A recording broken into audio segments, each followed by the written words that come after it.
Welcome back to Pretty Strange, the podcast where we dive into history, mystery, conspiracy theories, and all those weird stories that make you stop and go, wait, what? I'm your host, Taylor, and today we're talking about one of my favorite corners of the internet, celebrity conspiracy theories. Apparently, becoming rich and famous isn't enough. According to the internet, you also have to fake your own death, be secretly replaced by a body double, freeze your head for future use, or leave cryptic clues hidden in your music for strangers on Reddit to decode 50 years later. I'm looking at you, Paul. Now, to be fair, celebrities have always been larger than life. We build them up, put them on magazine covers, plaster their faces across social media, and convince ourselves that we know them personally, even though, realistically, we've never spoken a single word to them. So, when something unexpected happens, someone dies suddenly, disappears from the spotlight, changes their appearance, or just starts acting differently, our brains don't always like the obvious explanation. Instead, some people decide there has to be a bigger story. Now, before we get started, a quick disclaimer. Today's episode is about the conspiracy theories themselves, not presenting them as fact. We'll walk through where these stories came from, why people believe them, and what the actual evidence says. Some of these theories are surprisingly creative. Others, well, let's just say they require the kind of mental gymnastics that could qualify you for the Olympics. What's fascinating isn't necessarily whether any of these theories could be true. What's fascinating is why so many people believe them in the first place. Because these aren't just random rumors. Some of them have survived for decades. Entire books have been written about them. Documentaries have been filmed. Websites have been dedicated to them. Thousands, sometimes millions of people have argued over blurry photographs, song lyrics, old interviews, and tiny details that most of us would never even notice. Today we're looking at 4 of the biggest celebrity conspiracies. We'll talk about the king of rock and roll, who supposedly never died, the entertainment icon whose head may or may not be sitting in a freezer somewhere, a singer who internet detectives insist was secretly replaced by another woman, and a Beatle who allegedly died in the 60s and was swapped out before anyone noticed. It's weird, it's surprisingly complicated, and some of these rabbit holes go way deeper than you would expect. So grab your detective notebook, or your tinfoil hat. Actually, maybe grab both. Let's get into it. Number 1, Elvis is alive. If there's one celebrity conspiracy that absolutely refuses to die, it's that Elvis Presley didn't. Because according to thousands of believers over the past several decades, the king of rock and roll didn't die in 1977. He escaped. Depending on who you ask, Elvis became a gas station attendant, moved overseas, joined the witness protection program, or has simply been lying low this entire time waiting for, well, nobody really knows what he's been waiting for. There's also a version of this where he's a pastor out in Arkansas. I have to admit I do kind of like that one. After almost 50 years, if he did fake his death, he's incredibly committed to the bit. But before we get into the conspiracy, let's rewind to what actually happened. By the late 1970s, Elvis was one of the most famous people on the planet. He revolutionized music, starred in dozens of movies, sold millions of records, and built an almost mythical level of celebrity. But behind the scenes, his health had been declining for years. Years of prescription drug use, poor health, chronic medical issues, and the relentless pressure of fame, and the fucking colonel, had taken a serious toll on him. On August 16, 1977, Elvis was found unconscious at his Graceland home in Memphis, Tennessee. He was rushed to the hospital where doctors pronounced him dead at just 42 years old. His death shocked the world. More than 80,000 fans visited Graceland during the public viewing, and millions mourned around the globe. For most people, this was the end of Elvis's story. For conspiracy theorists, it was just the beginning. So, where did this whole Elvis is alive idea even come from? Well, believe it or not, it started almost immediately after he died, which isn't that unusual. Whenever someone incredibly famous dies, especially unexpectedly, there are almost always rumors that somehow they survived. We saw it with Elvis and later with people like Princess Diana, Tupac, and Michael Jackson. For some fans, it's easier to believe there's a secret than to accept that someone they admire so much is really gone. But Elvis's case had a few details that poured gasoline onto the fire. One of the biggest was his gravestone. If you've ever visited Graceland, you'll notice Elvis's middle name is written as Aaron, Aaron. Here's the weird part. Throughout most of his life, Elvis actually spelled his middle name Aaron, Aron, with one A. So almost immediately, conspiracy theorists started asking, wait a second, why would they spell his own name wrong on his gravestone? According to believers, it wasn't a mistake at all. They claimed the incorrect spelling was intentional because the person buried there wasn't actually Elvis. There's also theories that that second A stands for alive. But the rumors didn't stop there. Then came the sightings. And there were a lot of sightings. If you were a middle-aged man with sideburns and sunglasses in the 70s, somebody somewhere thought you were Elvis. People claimed they saw him pumping gas, ordering burgers, shopping at a grocery store, working at the airport, relaxing on the beach, living in Argentina, Canada, Hawaii. Honestly, if all these sightings were true, new Elvis would have needed his private jet just to keep up with his own schedule. One of the most famous stories involved a man who allegedly bought a one-way plane ticket under the name John Burroughs. Now, if that name sounds random, it's actually not. John Burroughs was a fake name Elvis had occasionally used throughout his career when checking into hotels or trying to avoid attention. So, when people heard that someone had supposedly used that exact alias shortly after Elvis died, the conspiracy exploded. The problem? There's never been any credible evidence that Elvis actually bought that ticket. Over the years, the story has changed so many times that it's impossible to trace it back to a reliable source. It's one of those rumors that gets repeated so much that people just assume it must be true. Then, there were the photographs. Oh, the photographs. Blurry man standing across the parking lot? Elvis. Guy with sunglasses at Disneyland? Definitely Elvis. Some random grandpa eating pancakes at a diner in Ohio? You guessed it, that was Elvis. It's honestly kind of amazing how many strangers have accidentally been declared the king of rock and roll just for existing. But there was another theory that gave believers a reason why Elvis would have disappeared in the first place. According to this version of the story, Elvis had been overwhelmed by fame. He'd spent decades being one of the most recognizable people on earth. Everywhere he went, people stared. People followed him and expected him to perform. So this theory says he staged his own death to finally live a normal, peaceful life away from the spotlight. Now, on paper, I can understand why that sounds appealing. Fame can be exhausting. But pulling off a fake death on that scale would have required an almost unbelievable level of coordination. Doctors, hospital staff, police, family members, friends, funeral home employees, government officials, the media, everyone would have had to stay perfectly silent for nearly 50 years. And historically, humans are not exactly famous for keeping secrets, especially ones that juicy. So at this point you might be wondering, okay, but is there any evidence that Elvis actually faked his death? Short answer, not really. Long answer, people have spent nearly 50 years trying to find it. One of the biggest claims centers around Elvis's death certificate. Some conspiracy theorists argue that certain details on the certificate don't look quite right, or that it contains inconsistencies that suggest it was forged. But historians and officials who have examined the records haven't found evidence that the document is fake. It matches the official records from the state of Tennessee, and there's nothing particularly unusual about it.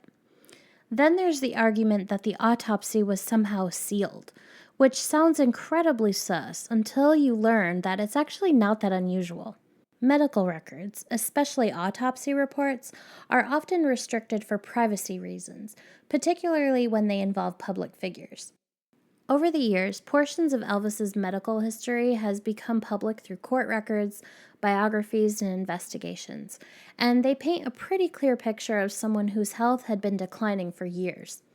According to medical experts, Elvis suffered from chronic health conditions including heart disease, high blood pressure, and digestive issues. Must be all that bacon. He was also taking numerous prescription medications, many of which likely contributed to his declining health. In other words, his death wasn't some completely inexplicable mystery. It was tragic, but it fit the medical evidence.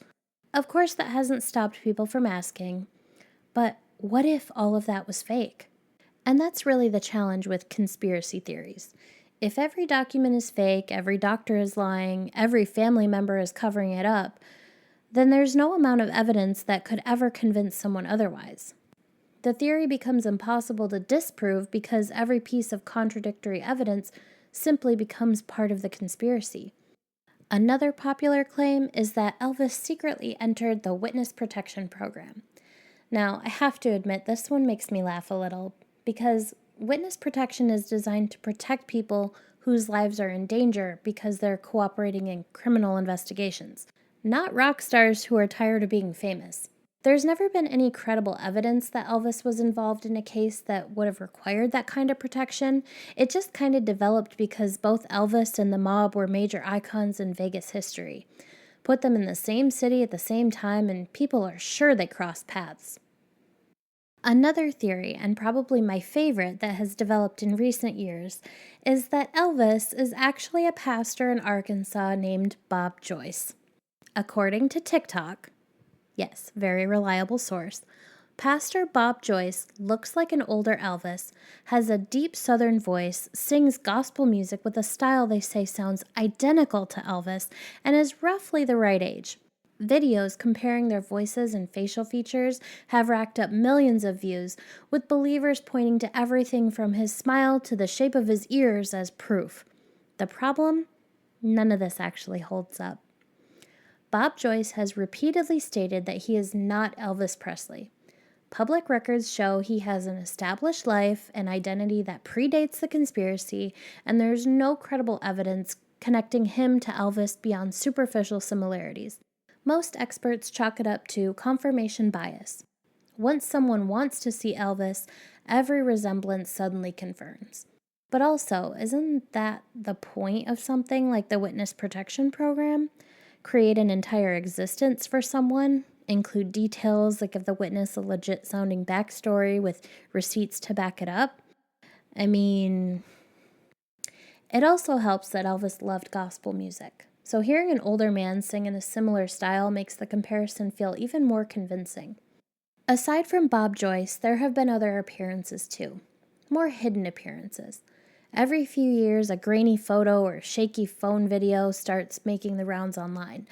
This old man at the county fair is definitely Elvis. Look, he's sitting in the back row at his own birthday celebration. Psychologists actually have a name for part of what's happening here. It's called pareidolia. That's our brain's tendency to see familiar patterns where they don't actually exist. It's why people see faces in clouds, animals in rock formations, or Elvis and every older man with dark sunglasses and a slightly sus amount of charisma.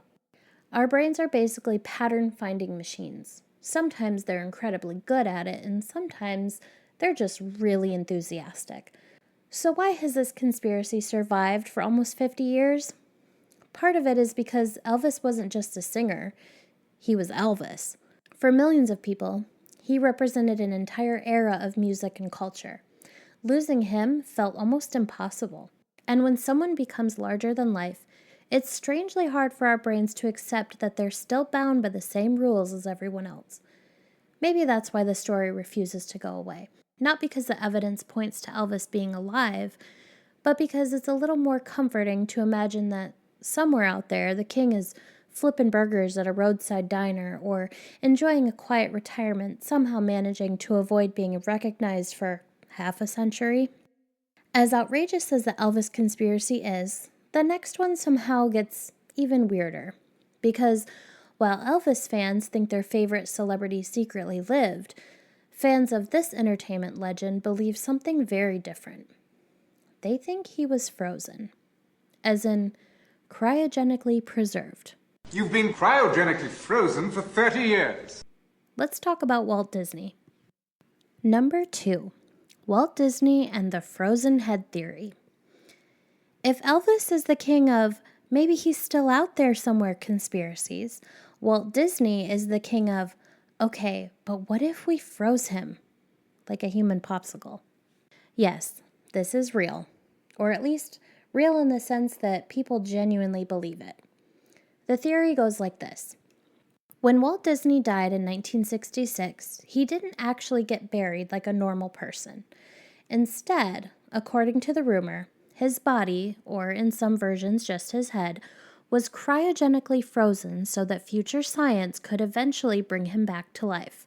And depending on which version of the story you hear, he's either A, stored in a secret chamber somewhere under Disneyland, B, preserved in a hidden facility in California, or C, tucked away in a cryogenic lab waiting for medical technology to catch up, which honestly sounds less like history and more like some Austin Powers type shit. But before we get into how this rumor started, let's talk about what actually happened when Walt Disney died. Walt Disney passed away on December 15th, 1966 from complications related to lung cancer. He had been a heavy smoker for much of his life, and his health declined rapidly in his final years. He was cremated shortly after his death, and his ashes were placed at Forest Lawn Memorial Park in Glendale, California. So, no freezing, no secret vault, no sci-fi preservation chamber. Just a fairly straightforward end to a very complicated, very real human life. Which raises the obvious question. How did we get from cremated in 1966 to secret frozen head under Disneyland? The answer is a mix of misunderstanding, rumor, and one very persistent idea that was floating around in the 1960s. During that time, cryonics, the idea of preserving human bodies at extremely low temperatures in hopes of future revival, was brand new, experimental, and very much in the public imagination. People were fascinated by it. Walt Disney, being one of the most forward-thinking creators of his time, was often associated with futuristic ideas just by default. He was the guy building Tomorrowland, after all, and somewhere along the way, imagination filled in the blanks. And then things escalated.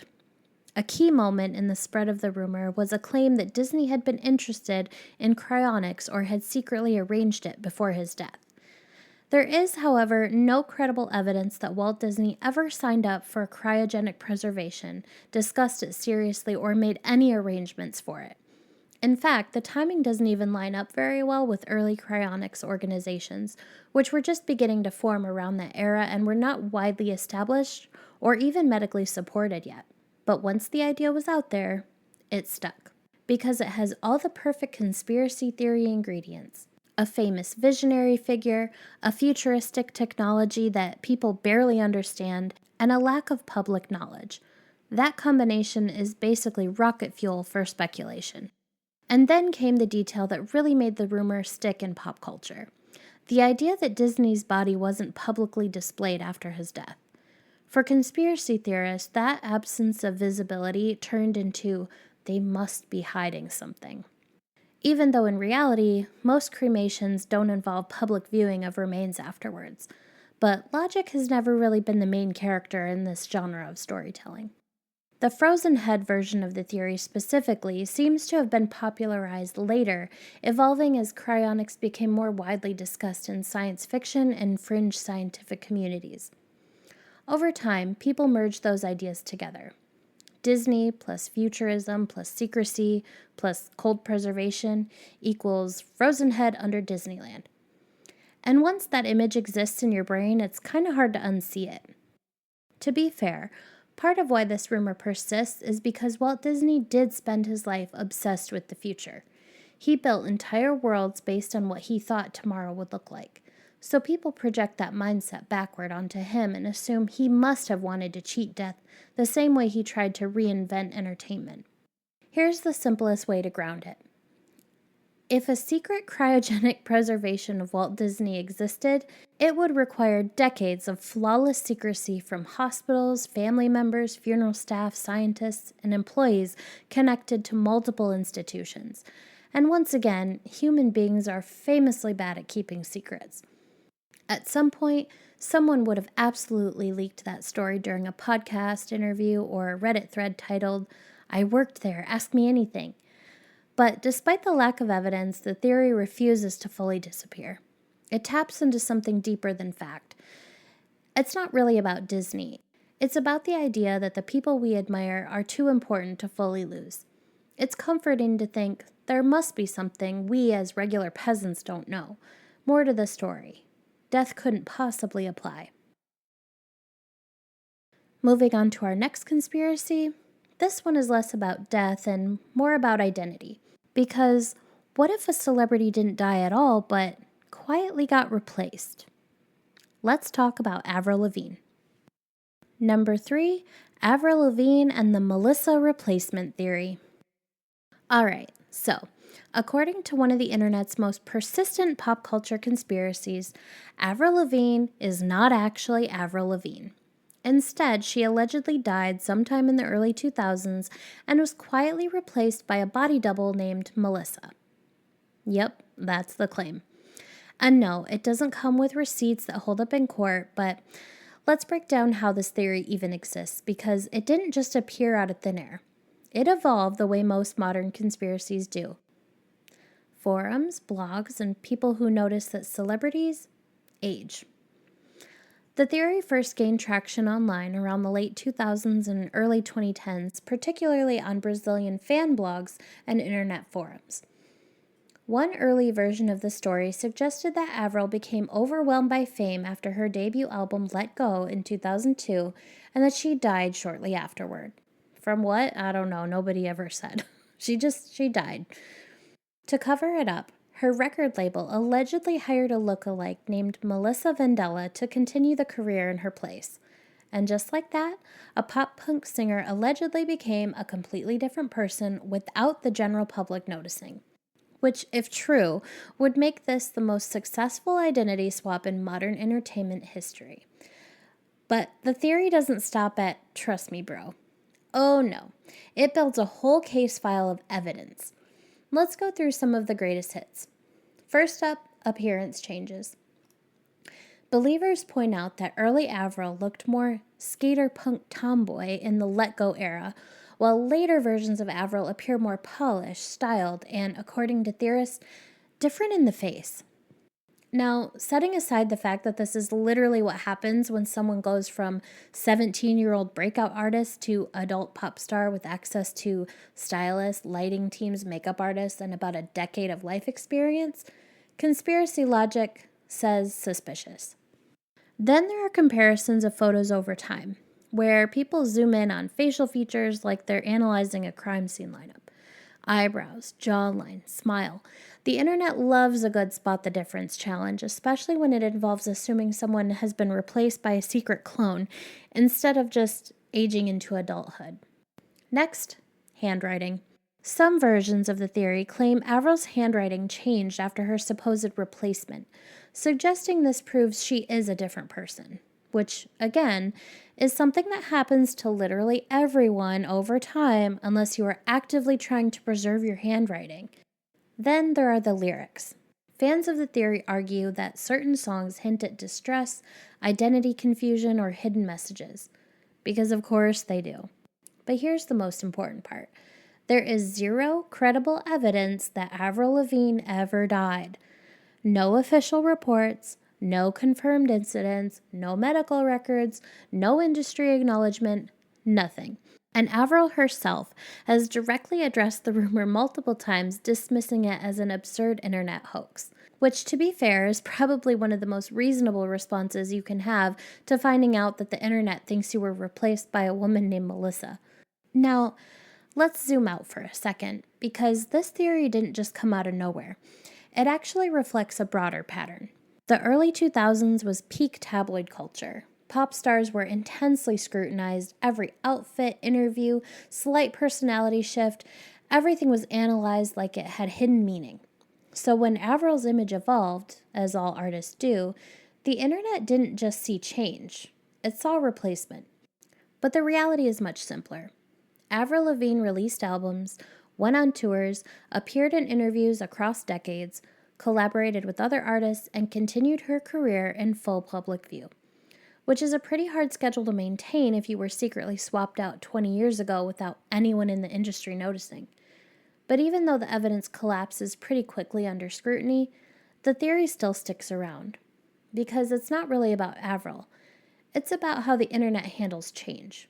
When someone looks different, acts differently, or simply grows up in public, people try to explain it with something more dramatic than reality. And that brings us to our final stop on this tour of celebrity conspiracy chaos. Because if replacing a pop star sounds wild, the next theory somehow involves backwards messages, hidden album clues, and a Beatle who may or may not have died in a car crash in 1966. Let's talk about Paul McCartney. Number 4, Paul is dead. If you thought replacing Avril Lavigne was intense, welcome to the original blueprint.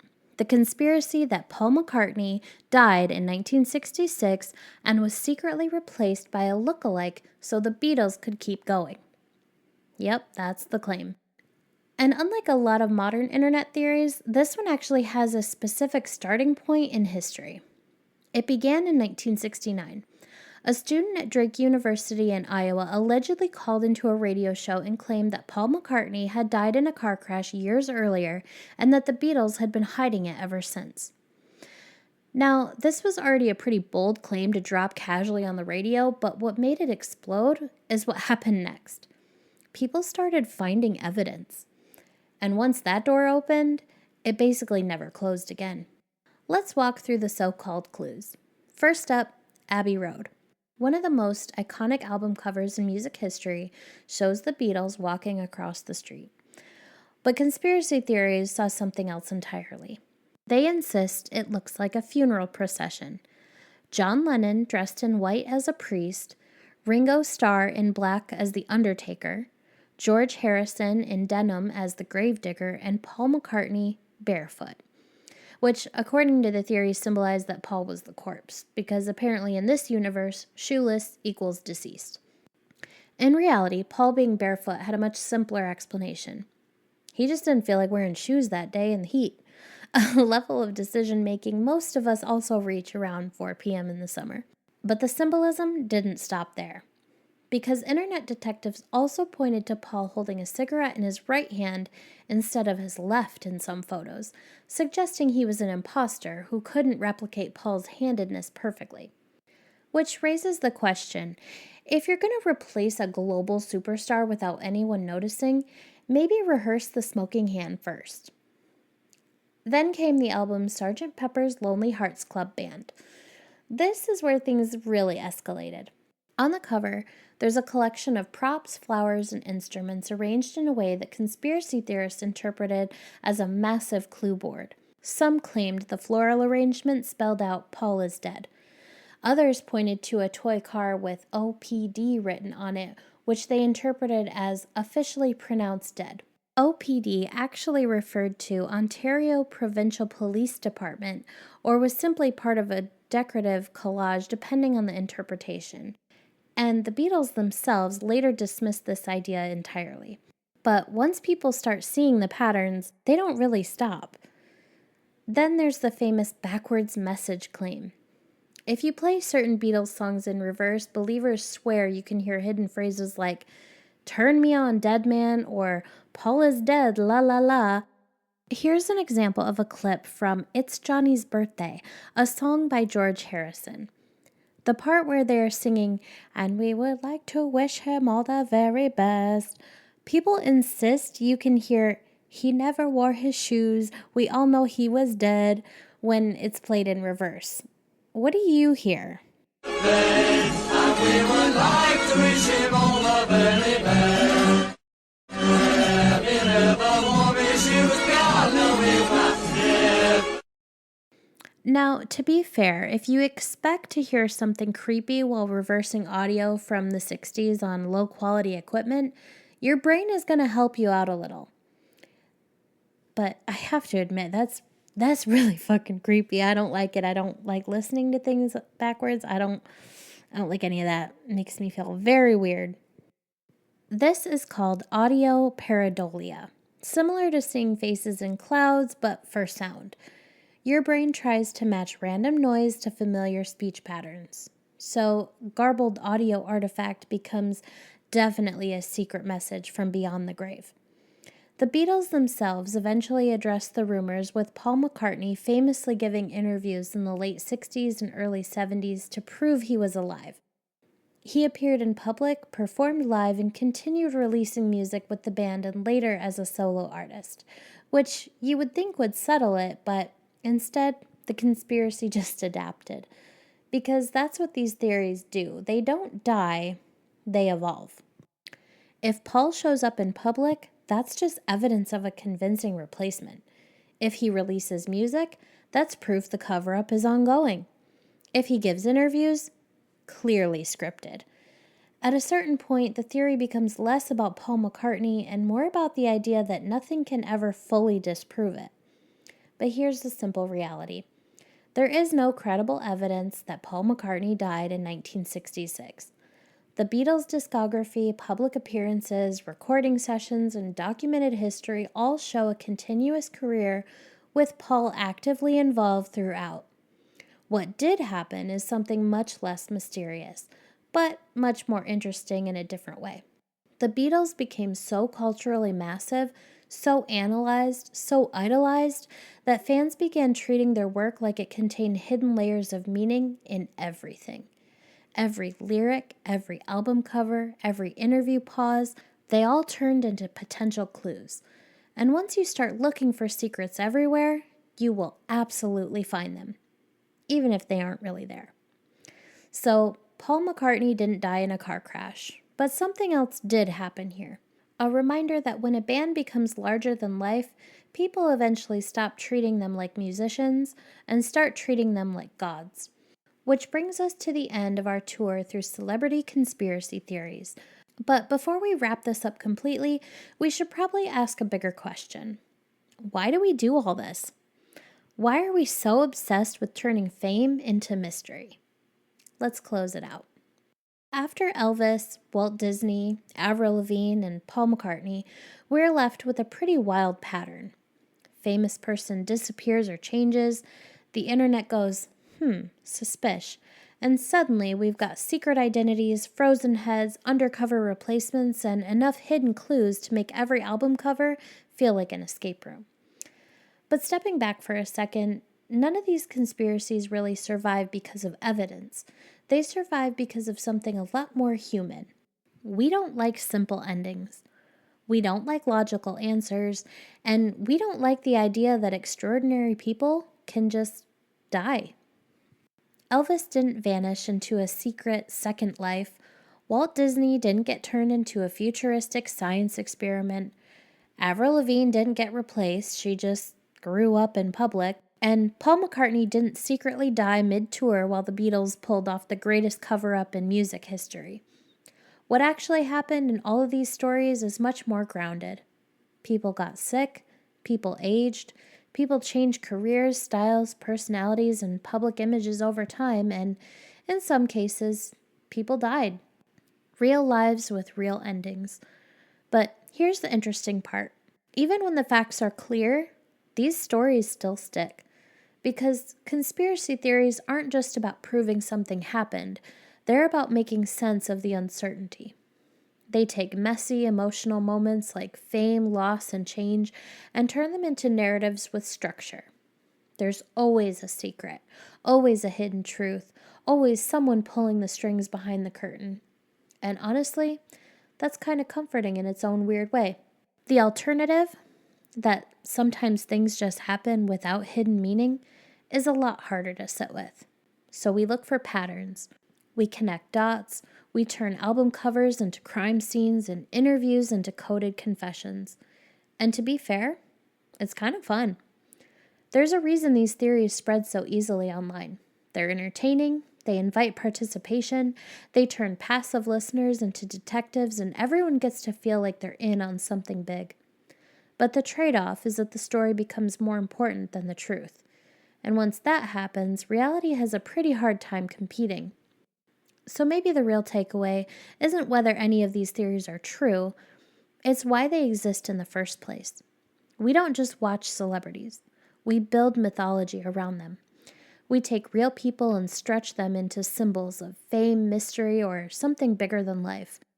And when those symbols don't behave like symbols anymore, we start rewriting the story.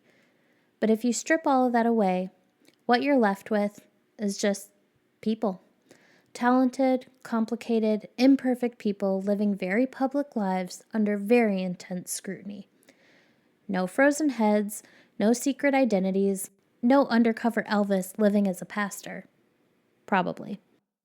So the next time you see a conspiracy like this pop up online, with blurry photos, backwards lyrics, and definitive proof, maybe pause for a second and ask, is this evidence, or just our brains doing what they do best? Finding stories in the noise. Anyway, that's it for this episode of Pretty Strange. Tune in next week where we cover something totally normal and not weird at all. Bye!